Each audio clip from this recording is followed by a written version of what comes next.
ఏ కన్ను చూడదనా నీ విచ్చల విడిమిడిసి పాటు, ఏ చెయ్యి ఆపదనా తప్పటడుగే నీ అలవాటు. అదృశ్య దృష్టిగా సకల సృష్టిని ను గమనిస్తున్నది లెక్కగట్టి,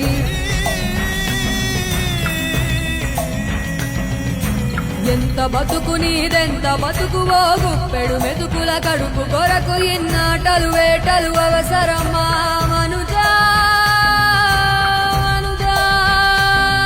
ఏ మారిక నిన్ను కబళిస్తుందిర మాయదారి పంజా. కోరికొని తెచ్చుకో మాకు కర్మ, దాన్ని విడిపించుకోలేదు జన్మ. సత్కర్మభిశ్చ సత్ఫలితం దుష్కర్మ ఏవ దుష్ఫలం. అత్యుత్కట పుణ్య పాపానాం సత్యం ఫలాని